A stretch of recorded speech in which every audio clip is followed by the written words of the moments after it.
ఖండించాల్సిన అవసరం ఉంది. ఖచ్చితంగా ఖండిస్తూ ఇవాళ ఎన్నో కథలు చెప్పారు. కానీ ఈ బిల్డప్ బాబాయ్ చంద్రబాబు నాయుడు గారు, పవన్ కళ్యాణ్ గారు, ఆయన ఒక చిన్న బిల్డప్ బాబాయ్, ఈయన ముసలి బిల్డప్ బాబాయ్, వీళ్ళిద్దరూ కలిసి ఎన్ని కబుర్లు చెప్పారు. జగన్మోహన్ రెడ్డి గారి కంటే మిన్నగా మేము సంక్షేమాన్ని రాష్ట్రానికి అందిస్తాం, జగన్మోహన్ రెడ్డి గారి కంటే మిన్నగా ఆంధ్ర రాష్ట్ర ప్రజలకి సంక్షేమాన్ని అందిస్తాం, అభివృద్ధి గొప్పగా చేస్తాం, అప్పులు తీరుస్తాం, అప్పులు చేయకుండా సంపద సృష్టిస్తామని చెప్పినటువంటి వీళ్ళు ఏం చేస్తున్నారా అంటే ఒక్క సంపద లేదు. అమరావతి పేరుతో 56,000 కోట్లు 50,000 కోట్ల పైచిలకో ఇప్పుడుకి చేశారు. మరోలా ఇంకొక 50,000 కోట్లకి టెండర్లు పిలుస్తామని చెప్తున్నారు. అదొక 1,00,000 కోట్లు. అంటే రాష్ట్రం అంటే అమరావతి మాత్రమే, అమరావతికే 1,00,000 కోట్లు టెండర్ పిలుస్తున్నామని చెప్పేటువంటి గొప్పగా చెప్తున్నారు వీళ్ళు. మళ్ళీ తగుదనమ్మా ఇది సరిపోదని మరొక 44,000 ఎకరాలు తీసుకుంటారండి. మరి ఆ 44,000 ఎకరాలకి అభివృద్ధికి డబ్బులు ఎక్కడి నుంచి తెస్తారు? అంటే రాష్ట్రంలో ఉన్నటువంటి మిగతా ప్రాంతాలందరినీ కూడా ఏం చేద్దాం అనుకుంటున్నారు? ఈ బిల్డప్ పెద్ద ఓల్డ్ బిల్డప్ బాబాయ్ కానీ ఈ చిన్న బిల్డప్ బాబాయ్ కానీ వీళ్ళిద్దరూ, ముసలి బిల్డప్ బాబాయ్ చిన్న బిల్డప్ బాబాయ్ ఇద్దరు ఇంతంత గొప్ప గొప్ప మాటలు చెప్పి వాళ్ళ ఒక్క పథకానికి అవసరం అంటే డబ్బులు కేటాయించకుండా, ఒక్క పథకం అమలు చేయకుండా, కనీసం రాష్ట్రంలోని పేద మధ్యతరగతి వర్గాలకి సంబంధించి ఆరోగ్యశ్రీని కూడా వాళ్ళు ఉచితంగా ఆర్థిక భారం పడకుండా దశాబ్దాలుగా ఆంధ్రప్రదేశ్ రాష్ట్రంలో ప్రభుత్వం ఆదుకుంటున్నటువంటి తీరుని, అంటే ఆరోగ్యశ్రీని కూడా నీరుగార్చినటువంటి పరిస్థితి. పిల్లల చదువులు, కాలేజీలకి చెల్లించాల్సిన డబ్బులు కట్టరు, ఇప్పుడు ప్రస్తుతం ఉన్నటువంటి ఫీజులు చెల్లించరు. మరి పేద మధ్యతరగతి వర్గాలను ఎలా మీరు ఉద్ధరిస్తారు? అంటే వాళ్ళ ఓటుకి మోసపు మాటలు చెప్పి ఓట్లు వేయించుకుని అధికారాన్ని పొంది మీ సంపద పెంచుకునేటువంటి పరిస్థితి ఇవాళ కనపడుతుంది. ఎన్నికలకు ముందు చంద్రబాబు నాయుడు గారి సంపద ఏం పెరగలేదు. ఇవాళ చూస్తే అపారంగా ఆయన సంపద పెరిగిపోయే పరిస్థితి. మీ పార్టీ ఆఫీసుల్లో ఆకాశాన్ని అంటే బిల్డింగులు కట్టే పరిస్థితి ఎన్నికలు అయిపోయిన తర్వాత. ఎన్నికల ముందేమో కిస్తీలు కట్టాక డబ్బులు ఉండవు, ఎన్నికలు అయిపోయిన తర్వాత ఏమో మీరు లఘుశంక తీర్చుకోవాలన్నా కూడా స్పెషల్ ఫ్లైట్లలో విమానాల్లో తిరుగుతున్నటువంటి పరిస్థితి. సెక్రటరియట్ నుంచి గన్నవరానికి విమానం, గన్నవరానికి హెలికాప్టర్, గన్నవరం ఎయిర్పోర్ట్ నుంచి ఇంటి దగ్గరికి హెలికాప్టర్, రాజమండ్రికి ప్రత్యేక విమానం, రాజమండ్రి నుంచి పిఠాపురానికి హెలికాప్టర్, పిఠాపురం నుంచి వైజాగ్కి హెలికాప్టర్, ఇక్కడి నుంచి తిరుపతికే స్పెషల్ ఫ్లైటు, తిరుపతి నుంచి కడప వెళ్ళాలంటే హెలికాప్టర్. ఈ హెలికాప్టరు విమానం, ప్రత్యేక విమానం జనంలో కలిసి వెళ్ళే పరిస్థితి లేదు. అంటే కొడతానని భయమా? జనంలో కలిసి వెళ్తే జనం తిడతారని భయమా? ఎందుకు మీరు వెళ్ళలేకపోతున్నారు? ఉప ముఖ్యమంత్రి గారు ఎక్కడికైనా అయితే స్పెషల్ ఫ్లైటు, హెలికాప్టర్ తప్పితే. ఎన్నికల్లోనేమో కారు టాప్ ఎక్కి వెళ్తారు, కారు టాప్ మీద కూర్చుంటారు ఎన్నికల్లో.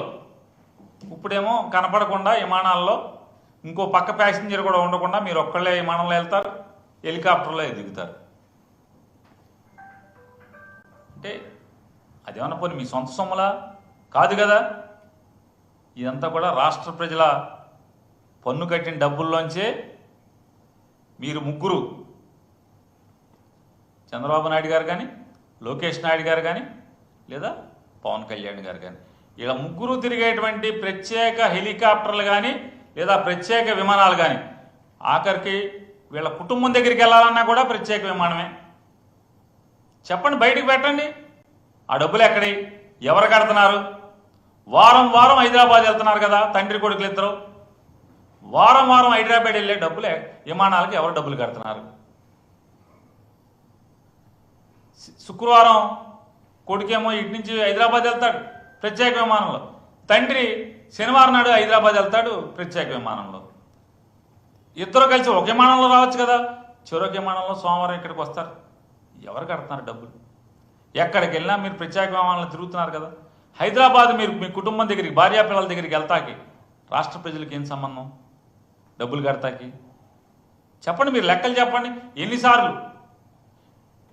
వారిని నేను డిమాండ్ చేస్తున్నాను, పవన్ కళ్యాణ్ గారు లేదా లోకేష్ నాయుడు గారు, చంద్రబాబు నాయుడు గారు, మీరు ముగ్గురు కలిసి ఒక్క సంవత్సరం, ఇంకా సంవత్సరం అవ్వలేదు, జూన్ 8 12 మీరు ప్రమాణ స్వీకారం చేసినట్టున్నారు జూన్ మాసంలో, లేదా నెలాఖరికి చేశారా? ఎప్పుడు చేశారండి? జూనా జూలైయా? మీకు గుర్తులేదు, ఎవరికి విలేకరు గారు కూడా? జూనేనా?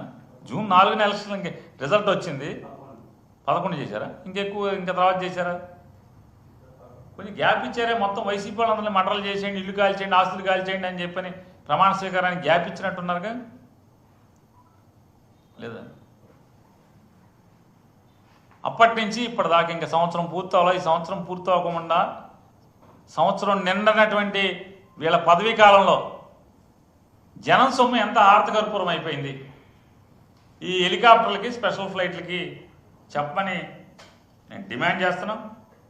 అట్లాగే పాపం అందరూ జనమేమో ఈ రాష్ట్రంలో ఉన్న ప్రతి ఆడపిల్ల